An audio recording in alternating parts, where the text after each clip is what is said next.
Cyber ആക്രമണത്തെ തുടർന്ന് അർജുന്റെ കുടുംബം ഇന്നലെ സിറ്റി പോലീസ് കമ്മീഷണർക്ക് പരാതി നൽകിയിരുന്നു. ഈ പരാതിയിലാണ് മനാഫിനെതിരെ ചേവായൂർ പോലീസ് കേസെടുത്തത്.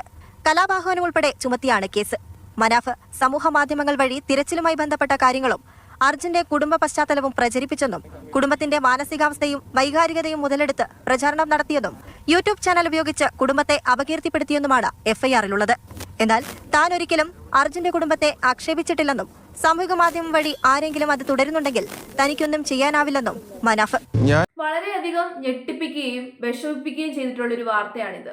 മനാഫിനെതിരെ കലാപാഹ്വാനത്തിന് കേസെടുത്തേക്കുന്നു. അയാൾ എന്ത് കലാപമാണാവോ സൃഷ്ടിച്ചത്?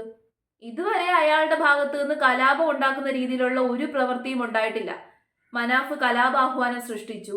അതുകൂടാതെ തന്നെ ചേരിതിരിവ് നടത്തി, മതവിദ്വേഷം ഉണ്ടാക്കി. അയാളുടെ ഭാഗത്ത് നിന്നേ വരെ അയാളുടെ വാക്കിൽ നിന്നോ പ്രവൃത്തിയിൽ നിന്നോ അങ്ങനെ ഒരു സംഭവമേ ഉണ്ടായിട്ടില്ല. സത്യത്തില് മനാഫ് ചേരിതിരിവ് നടത്തുകയാണോ ചെയ്തിട്ടുള്ളത്? അല്ലെങ്കിൽ മതങ്ങളെ തമ്മിൽ അങ്ങോട്ടും ഇങ്ങോട്ടും തെറ്റിക്കുകയാണോ ചെയ്തിട്ടുള്ളത്?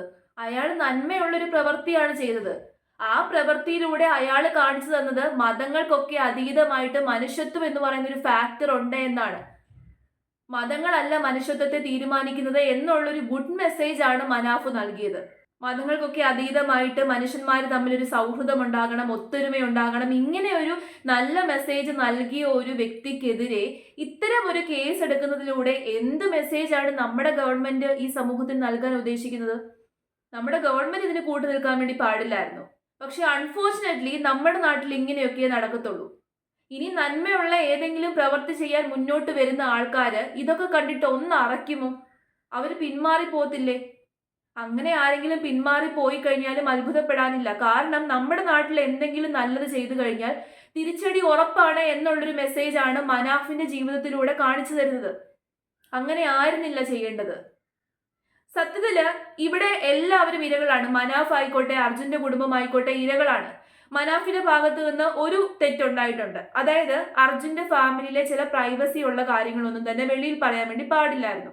മനാഫ് വൈകാരികതയുടെ പേരിൽ അറിയാതെ സംസാരിച്ചു പോയതാണ്. അതിന് അദ്ദേഹം കഴിഞ്ഞ ദിവസം മാപ്പും പറഞ്ഞു. ആ ഒരു തെറ്റൊഴിച്ചു കഴിഞ്ഞാൽ 99% മനാഫ് ചെയ്തിട്ടുള്ള കാര്യങ്ങൾ ശരിയാണ്. അർജുന്റെ മൃതശരീരം കിട്ടാൻ വേണ്ടിയിട്ട് കാരണമായത് മനാഫ് എന്ന് പറയുന്ന വ്യക്തിയാണ്.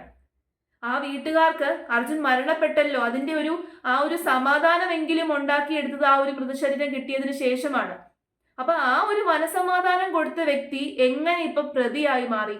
ശരിക്കും ഇവിടെ സംഭവിക്കുന്ന കാര്യത്തെക്കുറിച്ച് മനാഫിന് തന്നെ ഒരു ചെറിയ ധാരണയാണ് എന്താണ് യഥാർത്ഥത്തിൽ സംഭവിച്ചത് എന്നുള്ളത്.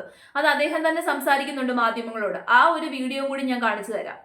പല ആളുകളും പ്രവർത്തിക്കാതെ നിൽക്കുക. കാരണം എന്ന് പറഞ്ഞു കഴിഞ്ഞാൽ ഇതിൽ നിന്ന് ആരും ബെനിഫിറ്റ്, അതിപ്പം മാധ്യമങ്ങളായിക്കോട്ടെ രാഷ്ട്രീയക്കാരായിക്കോട്ടെ, ആരും ഇതിന് ബെനിഫിറ്റ് എടുക്കാൻ നോക്കരുത്.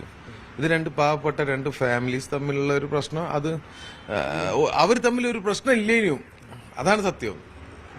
നമ്മൾ തമ്മിലൊരു പ്രശ്നം ഇല്ലേനു. ഇതിപ്പോ എങ്ങനെ പെട്ടെന്ന് ഉണ്ടായ ഒരു 2-3 ദിവസം കൊണ്ട് ഉണ്ടായ ഒരു വിഷയമല്ലോ. പുറത്തിരിക്കുന്നവർക്കാണ് പ്രശ്നം. അതെ, 2-3 ദിവസം കൊണ്ട് ഉണ്ടായ ഒരു പ്രശ്നമാണ്. അത് ഒരു അടിപൊളി ഒരു നല്ലൊരു സുന്ദരമായ ഒരു സംഭവം ഇനി നടന്നിയത്. മൊത്തം വാഴ്ത്തി അല്ലെ ഈ മാതൃകാപരമായ അതൊന്ന് എന്താ പറഞ്ഞ അതിനൊരു ചെറിയൊരു മങ്ങലേറ്റ് അത്. അപ്പൊ എന്താ പറഞ്ഞ ഇവിടെ മനാഫ് പറയുന്ന കാര്യം വളരെ ശരിയാണ്. രണ്ട് കുടുംബങ്ങൾ തമ്മിൽ ഉണ്ടായ ചെറിയൊരു മിസ്അണ്ടർസ്റ്റാൻഡിങ്, തെറ്റിദ്ധാരണ. ആ തെറ്റിദ്ധാരണയെ പലരും ചേർന്ന് മുതലെടുക്കാൻ വേണ്ടി നോക്കുവാണ്. അല്ലെന്നുണ്ടെങ്കിൽ ഈ തെറ്റിദ്ധാരണ ഉണ്ടാക്കിയതും പല നിഗൂഢമായിട്ടുള്ള ശക്തികളാണ്. നിങ്ങൾ ഈ വിഷയത്തെക്കുറിച്ച് ഒന്ന് ശ്രദ്ധിച്ചൊന്ന് മനസ്സിലാക്കി കഴിഞ്ഞാൽ നിങ്ങൾക്ക് മനസ്സിലാകും.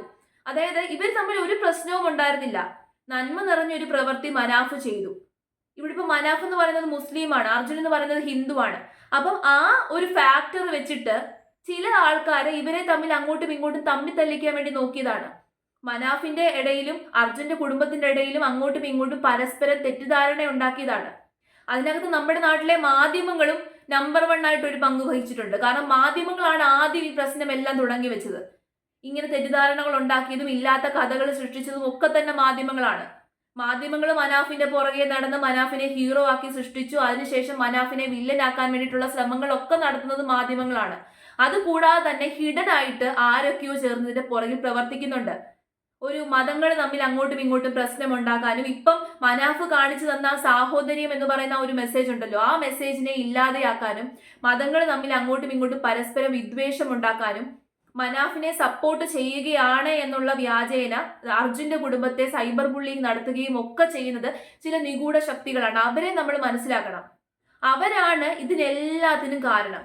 മനഃപൂർവ്വം പ്രശ്നങ്ങൾ സൃഷ്ടിക്കുക. മനാഫ് എന്ന് പറയുന്ന വ്യക്തിയിലൂടെയും അർജുൻ എന്ന് പറയുന്ന അവരുടെ കുടുംബത്തിലൂടെയും മനഃപൂർവ്വം അങ്ങോട്ടും ഇങ്ങോട്ടും പ്രശ്നങ്ങൾ സൃഷ്ടിക്കുന്നത് അവരാണ്. ശരിക്കും പറഞ്ഞു കഴിഞ്ഞാൽ ഇങ്ങനെ ഒരു കേസ് കൊടുത്തപ്പോൾ പോലീസുകാര് ഇതിന്റെ പുറകിൽ പ്രവർത്തിക്കുന്ന ആൾക്കാരെ വേണമായിരുന്നു കണ്ടെത്താൻ വേണ്ടി. ഇത് മുതലെടുക്കാൻ വേണ്ടി ശ്രമിക്കുന്നവരുണ്ട്. മാധ്യമങ്ങൾ പരസ്യമായിട്ട് മുതലെടുക്കുകയാണ്, അല്ലാതെ രഹസ്യമായിട്ട് മുതലെടുക്കാൻ ശ്രമിക്കുന്നവരെ കണ്ടെത്തണം. അവരെ അന്വേഷിച്ച് തന്നെ കണ്ടെത്തണം. ഈ സൈബർ ബുള്ളിങ്ങിനൊക്കെ തന്നെ നിർദ്ദേശം കൊടുക്കുന്ന ചില ആൾക്കാരുണ്ട്. ഇപ്പൊ നോർമൽ ആയിട്ടുള്ള ആൾക്കാർ വന്നിട്ട് കമന്റുകളൊക്കെ ഇടുന്നുണ്ട്. പക്ഷെ അല്ലാതെ ഈ നോർമൽ ആയിട്ടുള്ള ആൾക്കാരെ ഇൻഫ്ലുവൻസ് ചെയ്യാൻ വേണ്ടിയിട്ട് ചില ആൾക്കാർ കമന്റുകൾ ഇടുന്നുണ്ട്. അത് പക്ഷെ മനാഫിനെ സപ്പോർട്ട് ചെയ്തിട്ട് അർജുന്റെ കുടുംബത്തെ വൃത്തികേടുകൾ പറഞ്ഞിട്ടാണ് കമന്റുകൾ ഇടുന്നത്. അപ്പൊ ഇത് കാണുന്ന അർജുന്റെ കുടുംബത്തിലുള്ള ആൾക്കാർ എന്താണ് വിചാരിക്കുന്നത്? മനാഫിന്റെ ആൾക്കാരായിരിക്കും അങ്ങനെ കമന്റ് ഇടുന്നത്. അങ്ങനെയല്ലേ വിചാരിക്കത്തുള്ളൂ.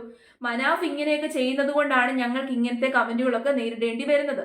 അങ്ങനെ ഒരു മിസ്അണ്ടർസ്റ്റാൻഡിങ് അർജുന്റെ ഫാമിലിയുടെ ഉള്ളിൽ പരത്തുവോ? പിന്നെ മനാഫ് ഒരു മുസ്ലിമാണ്, അർജുൻ ഒരു ഹിന്ദുവുമാണ്. അങ്ങനെ ഹിന്ദുക്കളുടെ മുസ്ലിങ്ങളുടെ ഇടയിൽ ഒരു ചേരിതിരിവുണ്ടാക്കാം, ഒരു വിദ്വേഷം ഉണ്ടാക്കാം. അങ്ങനെ അവസാനം അതൊരു കലാപത്തിൽ തന്നെ ചെന്ന് അവസാനിക്കും. അപ്പൊ ഈ രീതിയിൽ ഹിഡൻ ആയിട്ട് പ്രവർത്തിക്കുന്ന ആൾക്കാരുടെ വലയിൽ ചെന്ന് നമ്മൾ സാധാരണക്കാരായിട്ടുള്ള ആൾക്കാരെ വീഴാൻ വേണ്ടി പാടില്ല. മനാഫിനെ സപ്പോർട്ട് ചെയ്യുന്ന സമയത്ത് നിങ്ങൾ ഒരു കാരണവശാലും അർജുന്റെ കുടുംബത്തെ തള്ളി പറയാൻ വേണ്ടിയിട്ട് ഇടയാകരുത്. അത് മനാഫിനായിരിക്കും ഏറ്റവും കൂടുതൽ പ്രശ്നം ഉണ്ടാകാൻ പോകുന്നത്. നിങ്ങൾ മനാഫിനെ സപ്പോർട്ട് ചെയ്യുന്നുണ്ടെങ്കിൽ മനാഫിനെ സപ്പോർട്ട് ചെയ്യുക. പകരം പോയി അർജുന്റെ കുടുംബത്തെ വൃത്തികേട് പറയാനോ അവരെ ആവശ്യമില്ലാത്തതൊന്നും പറയാൻ വേണ്ടി നിൽക്കാതിരിക്കുക. അവർക്കാണ് നഷ്ടപ്പെട്ടത്.